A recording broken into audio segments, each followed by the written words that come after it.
My dear drama lovers, welcome back to எம் drama glimpse. நேத்து நம்ம பார்த்த அந்த historical time travel love story டிராமாவோட பார்ட் 2 தான் அந்த வீடியோ நம்ம பார்க்க போறோம். கடைசியா நம்ம ஹீரோ நீ ஒன்ன மாதிரியே ஒரு மந்திரிய எனக்கு கீழே அசைன் பண்ணிட்டு அப்புறம் அந்த வேலையை விட்டு போ அப்படிங்கிற மாதிரி நம்ம ஹீரோயின் கிட்ட சொல்லிருப்பானா, அதுக்கு நம்ம ஹீரோயின் ஓகேன்றுவா. ஆனா எங்க நம்ம ஹீரோயின் ஒரு திறமையான ஆளை மந்திரி ட்ரைனிங்க்கு கூட்டு வந்து சீக்கிரம் தன்னை விட்டு போயிருவாளோ அப்படிங்கிற மாதிரி நம்ம ஹீரோக்கு ஒரு பயம் இருக்கும். அதனால அவனுக்கு தெரிஞ்ச ஒரு பையனவே மந்திரி ட்ரைனிங்கா இப்ப கூட்டு வருவான். ஆனா அந்த பையனும் ரொம்ப இன்னசென்ட்டான பையன், அவனுக்கு அவ்வளவா சண்டை போட கூட தெரியாது. அவனை இப்ப ட்ரைனிங்காக நம்ம ஹீரோ அரண்மனைக்கு கூட்டு வந்துருவான். இவனை பார்த்தோன்னே நம்ம ஹீரோனும் கண்டுபிடிச்சிருவா, ஓகே ராஜா நம்மள ரொம்ப நாள் அவன் கூட வச்சுக்கணுங்கிறதுக்காக தான் இப்படி ஒரு ஆளை கூட்டு வந்திருக்கான் அப்படின்ட்டு. பட் இருந்தாலும் இவன் இங்க இருந்து ரிசைன் பண்ணணும்னா இவனை ஃபுல்லா ட்ரெயின் பண்ணா மட்டும்தான் அவளால ரிசைன் பண்ண முடியும். அதனால அவனை ட்ரெயின் பண்ற பொறுப்பை நம்ம ஹீரோயின் ஏத்துக்குவா. ஆனா அப்படியே அந்த அசிஸ்டன்ட்க்கு ட்ரைனிங் கொடுத்துக்கிட்டு இருக்கப்ப நம்ம ஹீரோனுக்கு அப்படியே சில விஷயங்கள் மைண்ட்ல வந்துட்டு போகும். அதாவது நம்ம ஹீரோவும் இவளும் சின்ன வயசா இருக்கிறப்ப இவங்க ரெண்டு பேரும் எப்படிலாம் ஒன்னா ட்ரைனிங் எடுத்தாங்க அதெல்லாம் அவளுக்கு ஞாபகம் வரும். ஆனா இதை யோசித்து பார்த்த நம்ம ஹீரோயின், நான் எப்ப ராஜாவோட இப்படிலாம் ட்ரைனிங் எடுத்துக்கிட்டேன், எனக்கு ராஜாவை 15 வயசுக்கு மேலதானே தெரியும், ஆனா என் வாழ்க்கையில நடக்காத சம்பவம்லாம் என் மைண்டுக்கு வந்துட்டு போகுதே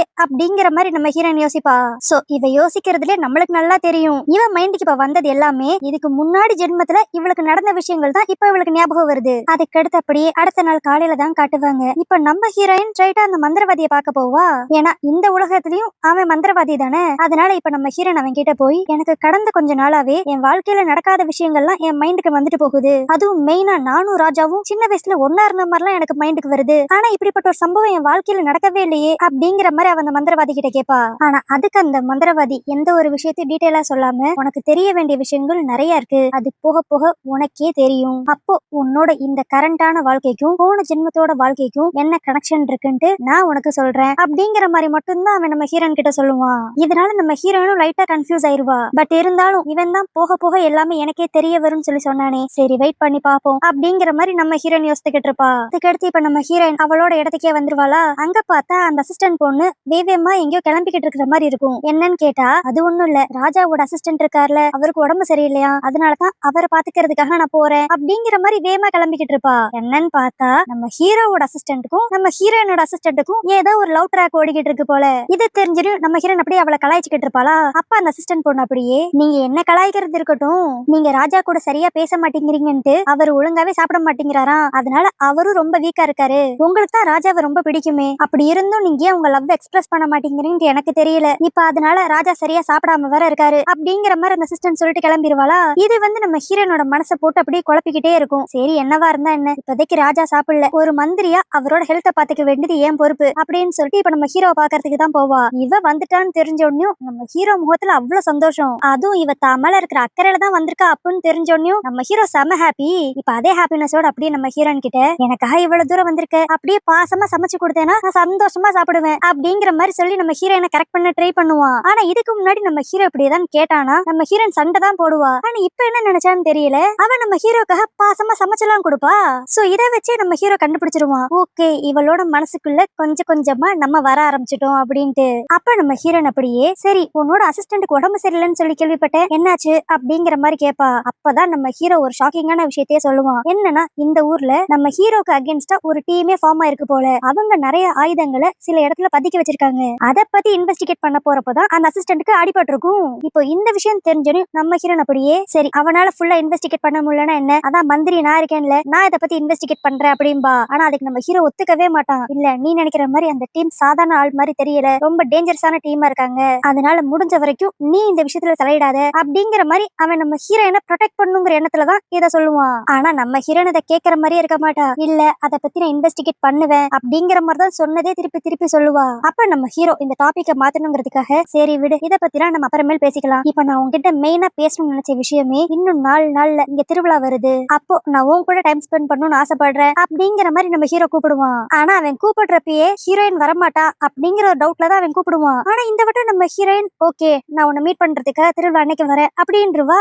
நம்ம ஹீரோவாலேயே நம்ப முடியாது, என்னடா இது இவ கிட்ட இருந்து இப்படி ஒரு பதில நான் எதிர்பார்க்கவே இல்லையே அப்படிங்கிற மாதிரி தான் யோசிச்சுக்கிட்டு இருப்பான். அதுக்கடுத்து ஒரு 2 நாள் கழிச்சு நம்ம ஹீரோயின் அவளோட டீமை விட்டு அந்த புதுசா பதுங்கி இருக்க கொள்ளக்காரங்க யாரு என்ன அப்படின்ட்டு விசாரிச்சிருவா. அப்ப அவளோட அசிஸ்டன்ட் மெயினா சொல்ற விஷயமே, ராஜா சொன்ன மாதிரி அந்த டீம்ல இருக்கிற கொள்ளக்காரங்க எல்லாருமே சாதாரண ஆள் மாதிரி இல்ல, நல்ல வெல் ட்ரெயின்டா இருக்காங்க, அது மட்டும் இல்லாம அவங்க கையில எப்ப பார்த்தாலும் ஒரு ரெட் கலர் கொடை ஒண்ணு இருக்கு, சோ இந்த கொடைய வச்சே அந்த மொத்த டீமையும் பிடிக்கிறதுக்கு வாய்ப்பு இருக்கு அப்படிங்கிற மாதிரி அந்த அசிஸ்டன்ட் சொல்லிக்கிட்டு இருப்பா. இப்படி இத பத்திலாம் நம்ம ஹீரோன் ஒரு பக்கம் இன்வெஸ்டிகேட் பண்ணிக்கிட்டு இருக்கப்ப இப்ப கரெக்டா அந்த திருவிழா டேட்டும் வந்துரும். அவதான் நம்ம ஹீரோவை மீட் பண்ண வரேன்னு சொல்லியிருந்தால, அதனால இப்ப டோட்டலா அப்படி பொண்ணு மாதிரியே மாறி நம்ம ஹீரோவை மீட் பண்றதுக்காக போவா. ஆனா அப்ப அந்த திருவிழா கூட்டத்துல 4-5 பேரு ரெட் கலர் அம்பர்லா வச்சுக்கிட்டு ஒரு பார்க்குள்ள போறத அவ பாப்பா. இத பார்த்துட்டு நம்ம ஹீரோயின் இப்ப ஹீரோவை பார்க்க போகாம ஸ்ட்ரைட்டா அந்த ரெட் கலர் கொடையை தான் ஃபாலோ பண்ணிட்டே போவா. இதுவே இன்னொரு பக்கம் நம்ம ஹீரோவும் அவனோட அசிஸ்டன்ட்டும் நம்ம ஹீரோயினுக்காக வெயிட் பண்ணிக்கிட்டு இருப்பாங்க. ஆனா ரொம்ப நேரம் ஆகியும் நம்ம ஹீரோயின் வந்த மாதிரியே தெரியாது. அப்போ அந்த இடத்துக்கு ஒரு ஆள் வந்து, ராஜா உங்களோட தம்பி பார்ல குடிச்சிட்டு செமையா ரகலை பண்ணிக்கிட்டு இருக்காரு, வந்து என்னன்னு பாருங்க அப்படின்னு சொல்லிட்டு இப்ப நம்ம ஹீரோவையும் அதே பார்க்கு கூட்டு போவோம். இப்போ அந்த பார்க்குள்ளதான் காட்டுவாங்க. ஒரு பக்கம் ராஜாவோட தம்பி உட்காந்து நல்லா சரக்கு அடிச்சுக்கிட்டு இருப்பான். இன்னொரு பக்கம் நம்ம ஹீரோயினோட சித்தி பொண்ணு ஒருத்தி இருப்பாள்ல, அவளும் இந்த பார்ல ஒரு ரூம்ல தான் இருப்பா. அவ யாருக்கோ வெயிட் பண்ணிக்கிட்டு இருக்க மாதிரி இருக்கும். அப்போ அந்த இடத்துக்கு அந்த ரெட் கலர் கூட வச்சிருக்கவன் வந்து அவகிட்ட வந்து ஒரு லெட்டரை கொடுத்துட்டு, இதை யார்கிட்ட சேர்க்கணும்னு உனக்கு நல்லாவே தெரியும், கரெக்டா கொடுத்துரு, அதே மாதிரி என்ன யாரோ ஃபாலோ பண்ற மாதிரி இருக்கு, அந்த விஷயத்தையும் என்னன்னு சொல்லி பார்த்து டீல் பண்ணிரு அப்படிங்கிற மாதிரி அந்த ஆள் சொல்லுவான். இதனால அந்த சித்தி பொண்ணு யார் ஃபாலோ பண்றா அப்படின்னு சொல்லி போய் பார்க்க போனா அங்க நம்ம ஹீரோயின் ரியல் அப்பியரன்ஸ்ல இருப்பா. இதை பார்த்தீங்கன்னா சித்தி பொண்ணுக்கு ஒரு டவுட் வந்துரும், இவ எதுக்கு சம்பந்தமே இல்லாம இந்த ஆட்களை ஃபாலோ பண்ணிக்கிட்டு இருக்கா, சரி எதுவா இருந்தா என்ன, இன்னைக்கு இவளை நம்ம சும்மாவே விடக்கூடாது அப்படிங்கிற மாதிரி யோசிச்சுட்டு அவளோட வேலைக்காரிக்கிட்ட ஏதோ சொல்லி அனுப்புவா. அதுக்கடுத்து இப்ப அந்த வேலைக்காரி ஸ்ட்ரைட்டா நம்ம ஹீரோயின் கிட்ட போய், உங்களோட சித்தி பொண்ணும் இதே பார்ல தான் இருக்காங்க, அவங்களுக்கு என்ன பிரச்சனைன்னு தெரியல, ஒரு மாதிரி உடம்பு முடியாம இருக்காங்க, வந்து என்னன்னு பாருங்க ப்ளீஸ் அப்படிங்கிற மாதிரி கெஞ்சி நம்ம ஹீரோயின் அந்த ரூம்குள்ள கூட்டு போவா. அப்பன்னு பார்த்து கரெக்டா நம்ம ஹீரோவும் அவனோட தம்பியை தேடி அந்த பார்க்குள்ள வர, அவன் நம்ம ஹீரோயினை அந்த பார்ல பாத்துருவான். இவன் என்ன சம்பந்தமே இல்லாம அந்த ரூம்குள்ள போறா அப்படின்ட்டு இப்ப நம்ம ஹீரோ அவளை ஃபாலோ பண்ணுவான். இன்னொரு பக்கம் இப்ப நம்ம ஹீரோயினை தான் காட்டுவாங்க. அவ அந்த ரூம்குள்ள போனா அங்க அவளோட சித்தி பொண்ணு ஒரு மாதிரி மயங்கி கிடக்குற மாதிரி இருக்கும். சரி ஏதோ ஆயிடுச்சு போல, ஹெல்ப் பண்ணலாம் அப்படின்ட்டு குனிஞ்சா அந்த கேப்பை யூஸ் பண்ணிட்டு அந்த பொண்ணு இப்ப டக்குன்னு நம்ம ஹீரோயின் இந்த ரூம்குள்ள தள்ளி விட்டுட்டு அப்படியே லாக் பண்ணிட்டு வெளியே போயிருவா. ஆனா அடுத்து கொஞ்ச நேரத்திலேயே இந்த ரூம்குள்ள ஒரு வியர்டான ஸ்மெல் அடிக்குது அப்படிங்கறத நம்ம ஹீரோயின் புரிஞ்சுக்குவா. சரி இங்க இருந்து வெளியே போயிடலான்னு பாக்குறதுக்குள்ள அந்த ஸ்மெல் அப்படியே கொஞ்சம் கொஞ்சமா இவள் அன்கான்சியஸ் ஆக்குற மாதிரி தெரியும். அப்பன்னு பார்த்து இதே ரூம்குள்ள இன்னும் ஒரு 4 பசங்க இருக்காங்க அப்படிங்கிற விஷயமும் நம்ம ஹீரோனுக்கு தெரிஞ்சிரும். சோ இதுதான் அந்த சித்தி பொண்ணோட பிளான். நம்ம ஹீரோயினை எப்படியாண்டு உள்ள தள்ளி விட்டு இந்த 4 பசங்களை வச்சு மிஸ்பிஹேவ் பண்ண வைக்கணும் அப்படிங்கிற மாதிரி அவ பிளான் போட்டிருப்பா. சரி ஓகே, எப்படினாலும் நம்ம ஹீரோ இந்த இடத்துக்கு வந்து இவளை காப்பாத்திடுவான் அப்படின்னு நினைச்சா நம்ம ஹீரோயினுக்கு ஹீரோலாம் வந்து காப்பாத்தணும்னு அவசியமே கிடையாது போல. அவளே அங்க இருக்கிற 4 பேரையும் அடிச்சு துவம்சம் பண்ணிடுவா. ஏன்னா அவ தான் ஏற்கனவே கவர்மெண்ட் அபிஷியல் ஆச்சு, அவளுக்கு இந்த சண்டை போடுற விஷயம் எல்லாம் சர்வசாதாரணம். பட் ஆனாலும் அங்க இருந்து இந்த ஸ்மெல்லோட பவர்னால நம்ம ஹீரோயின் இப்ப அப்படியே மொத்தமா மயக்கம் போட்டு உழுகிற நிலைமைக்கு போயிருவா. ஆனா அந்நேரம் கரெக்டா நம்ம ஹீரோ அந்த இடத்துக்கு வந்து நம்ம ஹீரோயின் அப்படி ஹக் பண்ணி பிடிச்சுக்குவான். அதுக்கடுத்து இந்த ரூம்ல இருக்க வேண்டாம்னு சொல்லிட்டு நம்ம ஹீரோயினை தூக்கிட்டு அப்படியே பில்டிங் மேல இருந்து குதிப்பானா. கீழே பார்த்தா கரெக்டா ஒரு போட்ல தான் அப்படியே லேண்ட் ஆவான். அப்பன்னு பார்த்து கரெக்டா திருவிழாக்காக விளக்கெல்லாம் அப்படியே வானத்துல பறக்க விட இந்த சிச்சுவேஷனே அப்படியே நம்ம ஹீரோக்கு ஒரு ரொமான்டிக் ஃபீல் கொடுக்கும். அப்புறம் என்ன, அவன் டக்குன்னு அப்படியே நம்ம ஹீரோயினை கிஸ் பண்ண, ஆனா இந்த வட்டம் அவன் நம்ம ஹீரோவை அப்போஸ் எல்லாம் பண்ண மாட்டா. அவளோட லவ் எக்ஸ்பிரஸ் பண்ற விதமா நம்ம ஹீரோவை பதிலுக்கு கிஸ் பண்ண ஆரம்பிச்சிருவா. சோ இப்ப நம்ம ஹீரோயின் நல்லாவே புரிஞ்சுக்கிட்டா, ஹீரோவுக்கு அந்த இளவரசி மேலதான் லவ் கிடையாது, நம்மளதான் லவ் பண்றான் அப்படின்ட்டு அவ புரிஞ்சுக்கிட்டனாலதான் அவள் இப்ப நம்ம ஹீரோட லவ் அக்செப்ட் பண்ணிக்கிட்டா. இப்படி இவங்க லவ் ட்ராக் இங்க ஒரு பக்கம் நல்ல விதமா போய்கிட்டு இருக்கு. இன்னொரு பக்கம் நம்ம ஹீரோனோட சித்தி பொண்ணை தான் காட்டுவாங்க. அவ இப்ப அந்த லெட்டர் எடுத்துட்டு போய் ஸ்ட்ரைட்டா அந்த வில்லன் கியூவோட அம்மா கிட்ட கொடுப்பா. சோ இதுலயே நம்மளுக்கு நல்லா தெரிஞ்சிருச்சு அந்த ரெட்கோட டீம் வேற யாரோடதும் கிடையாது, அந்த வில்லன் கியூவோடது அப்படின்ட்டு. ஆனா இவங்க 2 பேரும் அந்த லெட்டர் படிச்சுக்கிட்டு இருக்கப்ப இப்ப அந்த இடத்துக்கு ஒரு வேலைக்காரன் வந்து, நேத்து நீங்க நான்சி அந்த ரூம்ல அடைச்சு எப்படியாண்டு அவ வாழ்க்கையை அழிக்கணும்னு முடிவு பண்ணீங்க, ஆனா அதுக்குள்ள ராஜா அந்த இடத்துக்கு வந்து நான்சியை காப்பாத்திட்டாரு அப்படிங்கிற மாதிரி நம்ம ஹீரோயினை பத்தி சொல்லுவானா. இதை கிட்ட நம்ம சித்தி பொண்ணுக்கு செம்மையா கடுப்பாயிரும். என்னது, அந்த நான்சியை காப்பாத்துறதுக்கு ராஜா வந்தாரா? ஏற்கனவே அந்த ரான்சி மந்திரியை தான் கல்யாணம் பண்ணிக்க போறேன்னு சொல்லி சுத்திக்கிட்டு இருக்கா, இப்ப ராஜாவுமே அவளுக்கு சப்போர்ட் பண்ற மாதிரி தெரியுதே. சோ இந்த நான்சி நம்ம நினைச்ச மாதிரி சாதாரண ஆள் கிடையாது, அவ நம்ம கிட்ட எல்லாம் இருந்து ஏதோ ஒரு உண்மையை மறைக்கிற மாதிரி தோணுது அப்படிங்கிற மாதிரி நம்ம ஹீரோனோட சித்தி பொண்ணும் அந்த கியூவோட அம்மாவும் பேசிக்கிட்டு இருப்பாங்க. அதுக்கடுத்து அப்படியே அடுத்த நாள் காலையில தான் காட்டுவாங்க. நம்ம ஹீரோன் அப்படி சும்மா மார்க்கெட்ல ஷாப்பிங் பண்ணிக்கிட்டு இருப்பா. அப்போ ஒரு மந்திரியா அவங்க போகாம அவளோட ரியல் அப்பியரன்ஸ்லயே தான் ஷாப்பிங் பண்ணிக்கிட்டு இருப்பா. அப்ப அவளை யாரோ ஃபாலோ பண்ற மாதிரி அவளுக்கு ஒரு ஃபீல் இருக்கும். யாருன்னு பார்த்தா அந்த ரெட் கலர் கூட வச்சிருக்கிற டீம் இவளை ஃபாலோ பண்ணும். இது தெரிஞ்சுன்னு நம்ம ஹீரோன் அவங்க கூட சண்டை போடாம சாதாரண ஒரு அப்பாவியான பொண்ணு மாதிரி நடிப்பா. இதை யூஸ் பண்ணிக்கிட்ட அந்த டீமும் நம்ம ஹீரோன் அந்த இடத்துல இருந்து கடத்திட்டு போயிருவாங்க. ஆக்சுவலி இவங்க தன்னை கடத்திட்டு போகணும் அப்படிங்கறது தான் நம்ம ஹீரோனோட தாட்ஸாவே இருந்திருக்கும். ஏன்னா அப்பனாதான் இவங்க யாரு என்ன, இவங்களுக்கு பின்னாடி யாரு இருக்கா அப்படிங்கறதெல்லாம் டீடைலா தெரிஞ்சுக்க முடியும்ட்டு தான் நம்ம ஹீரோன் அப்படியே பயந்துகிட்டே அவங்க கூட போன மாதிரி நடிப்பா. அதுக்கடுத்து அந்த ரெட் அம்பர்லா டீம் நம்ம ஹீரோனை கடத்தி ஒரு ரூம்ல அடைச்சு வச்சிருப்பாங்களா. அப்ப யாருமே அந்த இடத்துல இல்லாதப்ப நம்ம ஹீரோன் அந்த ஃபுல் ரூமையுமே செக் பண்ணி பாப்பா. அப்படி செக் பண்ணதுல அவளுக்கு இந்த நாட்டோட மிலிட்டரி விஷயங்கள்லாம் இருக்கிற சில பேப்பர்ஸ் கிடைக்கும். இதெல்லாம் அவ எடுத்து பாத்துக்கிட்டு இருக்கப்பே அந்த வில்லன் டீம் இப்ப உள்ள வந்துரும். வந்தவங்க ஸ்ட்ரைட்டா நம்ம ஹீரோனை போட்டு தரலாம் தான் பிளான் போடுவாங்க. ஆனா நம்ம ஹீரோயின் சாதாரணமான ஆளா? அவ ஜஸ்ட் ஒரு குட்டி கத்திய வச்சு அங்க இருந்து 2 பேரையும் போட்டு தள்ளிடுவா. சரி இங்க இருந்து எஸ்கேப் ஆயிரலாம் அப்படின்னு சொல்லி பாக்குறதுக்குள்ள இப்ப அந்த கெட்டவங்களோட டீம் ஃபுல்லா அந்த இடத்துக்கு வந்துரும். இதனால நம்ம ஹீரோனும் அப்படியே பக்கத்துல இருந்த ஒரு காட்டுக்குள்ள புகுந்தெல்லாம் எஸ்கேப் ஆக ட்ரை பண்ணுவா. ஆனா அதுக்குள்ள அந்த கெட்டவங்க டீம் நம்ம ஹீரோயினை ஃபுல்லா சுத்து போட்டு இப்ப அப்படியே அவன் மேல ஆரோவெல்லாம் ஷூட் பண்ண ஆரம்பிப்பாங்க. அப்பன்னு பார்த்து கரெக்டா நம்ம ஹீரோயினுக்கு அவளோட பாஸ்ட் லைஃப பத்தின விஷயங்கள் எல்லாம் ஞாபகம் வரும். அதாவது நம்ம ஹீரோ இவளை டிவோர்ஸ் பண்ணது, அதுக்கடுத்து இவ குழந்தை பிறந்து இறந்து போனது, கடைசியா இவ சூசைட் பண்ணி செத்து போனது எல்லாமே அவ மைண்டுக்கு ஞாபகம் வரும். இதனால நம்ம ஹீரோன் அப்படியே கன்ஃபியூஸ் ஆகி நிக்க இதை யூஸ் பண்ணிட்டு அந்த வில்லன் டீம் அப்படியே நம்ம ஹீரோனோட பக்கத்துல வந்து அவளை போட்டு தள்ளலாம்னு வந்துருவாங்க. ஆனா அந்த செகண்ட் கரெக்டா அந்த மந்திரவாதி அந்த இடத்துக்கு வந்து நம்ம ஹீரோனை கூப்பிட்டுட்டு அப்படியே மொத்தமா அந்த இடத்த விட்டு மறைஞ்சு போயிருவான். அதுக்கடுத்து நம்ம ஹீரோயினும் அந்த மந்திரவாதியும் ஒரு குகைக்குள்ளதான் இருப்பாங்க. அப்ப நம்ம ஹீரோன் அப்படியே தலையை பிடிச்சுக்கிட்டு எனக்கு சில விஷயங்கள்லாம் ஞாபகம் அப்படிங்கிற மாதிரிதான் ஆரம்பிப்பா. ஆனா அதுக்கு அந்த மந்திரவாதி அப்படியே அன்னைக்கு நீ என்கிட்ட கேட்ட கேள்விக்கு உனக்கு இன்னைக்கு பதில் கிடைச்சிருக்குன்னு நினைக்கிறேன். இத்தனை நாள் உனக்கு ஞாபகம் வந்த விஷயம் எல்லாமே போன ஜென்மத்துல நடந்த விஷயங்கள். போன ஜென்மத்துல நீ இறந்து போயிட்டேங்கிறனால உங்களோட வாழ்க்கைய முதர்ந்து ஆரம்பிக்கணும்னு சொல்லி ஒருத்தன் என்கிட்ட கேட்டுக்கிட்டான். அதனாலதான் நான் கஷ்டப்பட்டு இப்படி ஒரு ப்ராசஸ உண்டாக்குனேன் அப்படிங்கிற மாதிரி அந்த மந்திரவாதி சொல்லுவானா. இவன் சொல்றதுலயே நம்ம ஹீரோயின் கண்டுபிடிச்சிருவா. நம்ம ஹீரோ தான் இவன் கிட்ட கேட்டு மந்திர பவரை யூஸ் பண்ணி மறுபடியும் இந்த உலகத்துக்குள்ள வந்திருக்கான் அப்படிங்கிற விஷயம் அவளுக்கு புரிஞ்சிரும். ஆனா அப்ப அந்த மந்திரவாதி அப்படி நம்ம ஹீரோயினை பார்த்து என்னால நிறைய விஷயங்களை தெளிவா உன்கிட்ட சொல்ல முடியாது. என்னதான் அவன் உன் கூட சேரணுங்கிறதுக்காக மறுஜென்மம் எடுத்திருந்தாலும் நடக்கணும்னு சொல்லி எழுதப்பட்ட விதியை யாராலையும் மாத்த முடியாது. அதனால முடிஞ்ச அளவுக்கு நீ அவனை கல்யாணம் பண்ணிக்காத அப்படிங்கிற மாதிரி அந்த மந்திரவாதி சொல்லுவான். இப்போ இது எல்லாத்தையும் கேட்டு நம்ம ஹீரோன் அப்படியே குழம்பி போயிருக்கு. அப்போ கரெக்டா நம்ம ஹீரோ அந்த இடத்துக்கு வந்துருவான். நான்சி நீ நல்லா தானே இருக்கு, உன்னை யாரோ கடத்திட்டு போயிட்டாங்கன்னு சொல்லி கேள்விப்பட்டேன், நீ இப்போ ஓகே தானே அப்படின்ட்டு அவன் நம்ம ஹீரோயின் நல்லா இருக்காளா அப்படின்னு தான் செக் பண்ணிக்கிட்டு இருப்பான். ஆனா நம்ம ஹீரோயின் இப்ப அப்படியே நம்ம ஹீரோவை பார்த்து உன்னோட பாசம்லாம் உண்மையானது தானா, இல்லனா போன ஜென்மத்துல பண்ண தப்ப சரி பண்ணிக்கணுங்கிறதுக்காக இப்ப என்ன ப்ரொடெக்ட் பண்ணிக்கிட்டு இருக்கியா அப்படிங்கிற மாதிரி கேட்பா. இதை கேட்டோன்னு நம்ம ஹீரோக்கு செமையா ஷாக் ஆயிரும். ஓகே இவளுக்கு பழசெல்லாம் ஞாபகம் வந்துருச்சு அப்படின்ட்டு. சரி எல்லா உண்மையும் தெளிவா அவகிட்ட சொல்லலாம் அப்படின்னு சொல்லி பாக்குறதுக்குள்ள நம்ம ஹீரோயின் இப்ப அப்படியே அவனை திட்ட ஆரம்பிப்பா. உன்னாலதான் நான் போன ஜென்மத்துல என்னோட குழந்தைய இழந்தேன், கடைசியில என்னோட உயிரையே நான் எடுத்துக்கிட்டேன், இதுக்கெல்லாம் காரணம் நீ என்ன டிவோர்ஸ் பண்ணதுதான் அப்படிங்கிற மாதிரி சொல்லி சண்டை போடுவா. ஆனா பாவம் இவளுக்கு இன்னும் தெரியல நம்ம ஹீரோ அப்ப டிவோர்ஸ் பண்ணதுக்கான காரணமே இவளை ப்ரொடெக்ட் பண்ணுங்கிறதுக்காக தான். ஆனா இது எதையுமே நம்ம ஹீரோயின் புரிஞ்சுக்காம இப்ப நம்ம ஹீரோ கூட சண்டை போட்டு இனிமேல் என்ன வந்து பார்க்கவே பார்க்காத அப்படிங்கிற மாதிரி கோச்சிக்கிட்டு நம்ம ஹீரோயின் அங்க இருந்து கிளம்பிடுவா.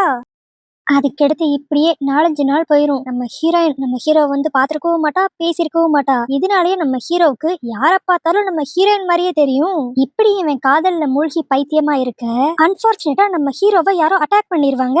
இதுல அந்த கத்தி ஷார்ப்பா நம்ம ஹீரோட வயிற்றுலயே குத்தி இருக்கும் போல. அதனால அவன் ரொம்ப சீரியஸான நிலைமையில தான் இருப்பான். இந்த விஷயம் தெரிஞ்சோனையும் அந்த வில்லன் கியூவோட அம்மா இப்ப அந்த இடத்துக்கு வந்துருவா. அவளுக்கு மனசுக்குள்ள நம்ம ஹீரோக்கு இப்படி ஆயிடுச்சுன்னு சந்தோஷமா தான் இருக்கும். ஆனாலும் அது அப்படியே வெளி காமிச்சுக்காம ராஜாக்கு மட்டும் எதாண்டாச்சு உங்க யாரு நான் சும்மா விட மாட்டேன் அப்படிங்கிற மாதிரி கத்தி சீன் போட்டுக்கிட்டு இருப்பாளா.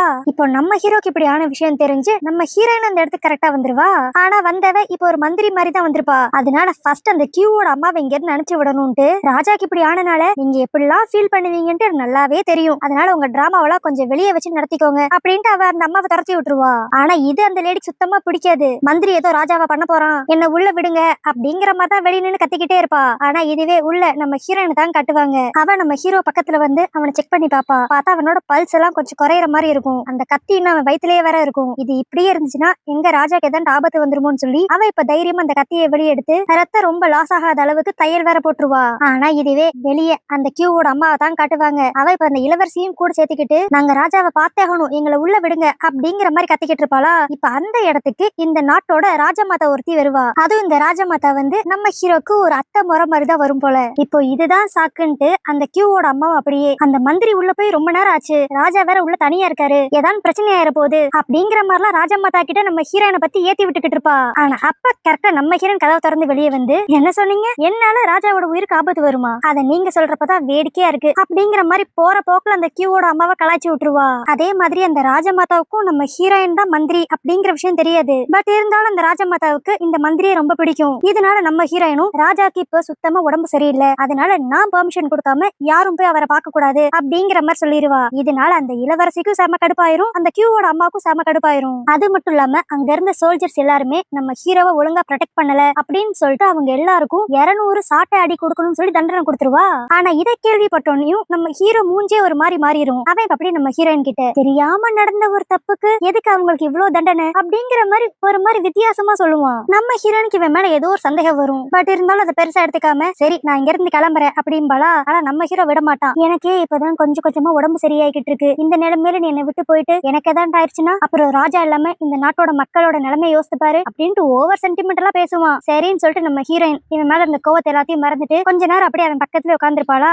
ஆனா இதை நம்ம ஹீரோ அவனுக்கு சாதகமா யூஸ் பண்ணிக்கிட்டு அப்படியே நம்ம ஹீரோயினை கிஸ் பண்றது, ஹக் பண்றது, இந்த வேலையெல்லாம் பாத்துக்கிட்டு இருப்பான். ஆனா அப்ப நம்ம ஹீரோயினுக்கு இவன் மேல அந்த சந்தேகம் இன்னும் அதிகமாகும். அது எப்படி இத்தனை சோல்ஜர்ஸ் இருக்கிறப்ப ஒன்னு ஒருத்தன் வந்து அட்டாக் பண்ணிருக்க முடியும்? அதுவும் அட்டாக் பண்ணவன் தூரமா நின்று அட்டாக் பண்ணதா நீங்க சொல்றீங்க. ஆனா அந்த கத்தி குத்த பார்த்தா பக்கத்துல இருந்து யாரோ கத்தி எடுத்து குத்துன மாதிரி இருக்கே அப்படிங்கிற மாதிரி அவ சந்தேகமா கேட்டுக்கிட்டு இருப்பா. அப்புறம் தான் நம்ம ஹீரோ நடந்த உண்மையவே சொல்லுவான். ஆக்சுவலி இவனை யாரும் அட்டாக் எல்லாம் பண்ண வந்திருக்க மாட்டாங்க. நம்ம ஹீரோயின் இவன் கூட பேசாம இருக்கிறத நம்ம ஹீரோவால ஏத்துக்கவே முடியாம இருந்திருக்கும். அதனால நம்ம ஹீரோயின் மனசு மாதிரி இவன் கிட்ட பேசணுங்கிறதுக்காக தான் இவனே ஒரு கத்தி எடுத்து வயித்துல குத்தி இருந்திருப்பான். ஆனா நம்ம ஹீரோ இப்ப இந்த விஷயத்தெல்லாம் சொன்ன கடுத்தும் நம்ம ஹீரோயின் கோவம் தான் படுவா. நீ இப்படியே என்னை ஏமாத்திக்கிட்டே இரு, ஏற்கனவே நான் உன் மேல கோவமா இருந்ததுக்கு காரணமே உனக்கு நம்மளோட பாஸ்ட் லைஃப பத்தி தெரிஞ்சிருந்துமே நீ என்கிட்ட சொல்லாதனாலதான் இப்ப மறுபடியும் நீ என்கிட்ட போய் சொல்லி என்னை ஏமாத்திருந்தா நினைச்சிருக்க அப்படிங்கிற மாதிரி அவ கோவப்படுவா. ஆனா அப்ப நம்ம ஹீரோ அப்படியே அவ பக்கத்துல வந்து இங்க பாரு, இது எல்லாமே நான் பண்றதுக்கான காரணம் நான் உன் மேல வச்சிருக்கிற லவ் தான். தயவு செஞ்சு நம்ம 2 பேரும் திரும்பி நல்லபடியா சேர்ந்து வாடுறதுக்கு எனக்கு ஒரு செகண்ட் சான்ஸ் கொடு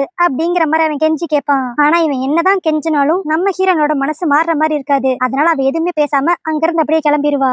ஆனா நம்ம ஹீரோயின் என்னதான் நம்ம ஹீரோ கிட்ட கொஞ்சம் கோவமா இருக்கிற மாதிரி காட்டிக்கிட்டாலும் அவளுக்கு இன்னொரு சந்தேகம் இருக்கும். இவன் நம்மள இப்ப இந்த அளவுக்கு லவ் பண்றான், அப்படி இருக்கிறப்ப எதுக்கு போன ஜென்மத்துல நம்மளுக்கு டிவோர்ஸ் பேப்பர் கொடுத்து நம்மள தனியா நம்மளோட அப்பா வீட்டுக்கு அனுப்பிச்சான் அப்படிங்கிற மாதிரி யோசிப்பாளா. அதனால இந்த டவுட் எல்லாத்தையும் கிளாரிஃபை பண்ணிக்கணுங்கிறதுக்காக இப்ப ஸ்ட்ரைட்டா அந்த மந்திரவாதி கிட்ட தான் போய் எல்லா விஷயத்தையும் கேட்பா. அப்பதான் அந்த மந்திரவாதி எல்லாத்தையும் தெளிவா சொல்லுவான். போன ஜென்மத்துல அந்த கியூ வந்து இந்த நாட்டு மேல இருக்கிற ஆசைனாலையும் ஓ மேல இருக்கிற காதல்னாலையும் ஹேன் மேல பொய்யா ஒரு பழிய போட்டு உங்க 2 பேரையுமே அவனுக்கு அடிமையாக்கணும்னு சொல்லி அவன் நினைச்சான். ஆனா அதை முன்னாடியே தெரிஞ்சுக்கிட்ட ஹேன் அவனால என்னைக்குமே உனக்கு பிரச்சனை வந்துடக்கூடாதுங்கிறதுக்காக தான் அப்பா அவனை டிவோர்ஸ் பண்ணி எல்லா தப்பும் அவன் மேல இருக்கிற மாதிரி அவன் காமிச்சுக்கிட்டான். இதனால அந்த கியூவும் ஹேனை அரெஸ்ட் பண்ணி ஜெயில வச்சிருந்தான். ஆனா அதுல எதிர்பாராத விதமா உன் குழந்தை இறந்து போய் இந்த சோகம் தாங்க முடியாம நீயும் இறந்து போயிட்ட.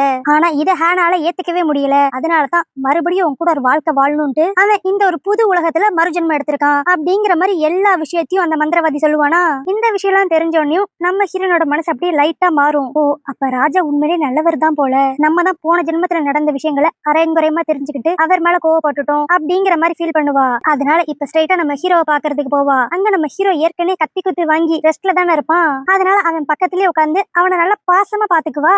இவ இப்படி பாசத்தை காமிச்சாவே நம்ம ஹீரோக்கா எப்படியோ என்னோட காதலி மறுபடியும் என்கிட்ட நல்லா பேச ஆரம்பிச்சுட்டா அப்படின்ட்டு செம ரொமான்டிக் மூடுக்கு போயிருவான். இதனாலேயே அந்த இடத்துலயே இவங்க 2 பேரும் ஒரு சூப்பரான ரொமான்டிக் நைட் ஸ்பெண்ட் பண்ணிடுவாங்க. இப்ப அப்படியே அடுத்த நாள் காலையில தான் காட்டுவாங்க. நம்ம ஹீரோயின் அவ வீட்டுக்கு போகாம நம்ம ஹீரோ கூட தங்கினால அவளுக்கு சேஞ்ச் பண்றதுக்கு வேற ட்ரெஸ்ஸே இருக்காது. இந்த சிச்சுவேஷனை யூஸ் பண்ணிட்டு நம்ம ஹீரோ இன்னைக்கு ஒரு நாள் ஆண்டு நீ என் கூட இருக்கிறப்ப அப்படியே ஃபுல்லா உன்னோட ரியல் அப்பியரன்ஸ்ல இருன்னு சொல்லிட்டு நம்ம ஹீரோயினுக்கு புதுசா ஒரு கேர்ள் போடுற ட்ரெஸ்ஸே வாங்கி கொடுத்துருவான். சரின்னு சொல்லிட்டு நம்ம ஹீரோயினும் நம்ம ஹீரோ கூட அவளோட ரியல் அப்பியரன்ஸ்ல இருந்து அப்படியே ரொமான்டிக் டைம் ஸ்பெண்ட் பண்ணிக்கிட்டு இருக்கப்ப அன்பார்ச்சுனேட்டா இப்ப அந்த இடத்துக்கு நம்ம ஹீரோவை பாக்குறதுக்கு அந்த இளவரசி வந்துருவா. அவ ஃபர்ஸ்ட் நம்ம ஹீரோ கூட வேற ஏதோ ஒரு பொண்ணு இருக்கா அப்படிங்கிற மாதிரி தான் நினைச்சுக்குவா. ஆனா நம்ம ஹீரோயினை க்ளோஸா பார்த்தோன்னே அவ கண்டுபிடிச்சிருவா இந்த மந்திரியும் இந்த பொண்ணும் ஒரே ஆள் அப்படின்ட்டு. இதனால அவ செமையா கோவப்பட்டு நம்ம ஹீரோயின் அடிக்க போனா நம்ம ஹீரோ அப்படி நடுவுல வந்து தடுப்பான். எனக்கு நான்சியை ரொம்ப பிடிக்கும், அதனாலதான் அவ என் கூட இருக்கணுங்கிறதுக்காக அவளை நான் பையன் மாதிரி வேஷம் போட்டு மந்திரி ஆக்குனேன். இதுல அவ தப்பு எதுவும் இல்ல. அதே மாதிரி இனிமேல் என்ன கல்யாணம் பண்ணிக்கணுங்கிற எண்ணத்துல நீயும் இந்த இடத்துல சுத்தாத, என் மனசுக்குள்ள இருக்கிறதெல்லாம் நான்சி மட்டும் தான் அப்படிங்கிற மாதிரி நம்ம ஹீரோ அவகிட்ட சொல்லிடுவான். இதை கேட்டு அந்த பொண்ணால அக்செப்ட் பண்ணிக்கவே முடியாது. அவ இத்தனை நாள் வரைக்கும் நம்ம ஹீரோ அவளை தான் கல்யாணம் பண்ணிக்க போறான் அப்படிங்கிற மாதிரி அவன் நினைச்சுக்கிட்டு இருந்திருப்பா. இப்ப இந்த விஷயம் எல்லாம் தெரிஞ்சோனையும் அப்படி ஒரு மாதிரி அழுதுகிட்டே அங்க இருந்து கிளம்பிடுவா. சோ இப்ப நம்ம ஹீரோயினும் அந்த மந்திரியும் ஒரே ஆளுன்னு சொல்லிட்டு அந்த இளவரசிக்கு தெரிஞ்ச விஷயம் அடுத்து அந்த வில்லனுக்கு தெரிஞ்சிச்சுன்னா அவன் மறுபடியும் இந்த ஜென்மத்திலயும் இவங்களுக்கு ஏதாவது ஒரு பிரச்சனையை கொடுப்பானா அப்படிங்கிறது எல்லாமே நம்ம நாளைக்கு வீடியோல பார்த்து தெரிஞ்சுக்கலாம். சோ ஓகே गाइस, இந்த கதை உங்களுக்கு பிடிச்சிருந்தா லைக் பண்ணிருங்க, ஹைப் பண்ணிருங்க, அப்படியே உங்க ஃப்ரெண்ட்ஸ் எல்லாருக்கும் ஷேர் பண்ணிருங்க, மறக்காம என்னோட சேனலை சப்ஸ்கிரைப் பண்ணிருங்க. நாளைக்கு வீடியோ உங்களை பாக்குறேன். அது வரைக்கும் பை பை.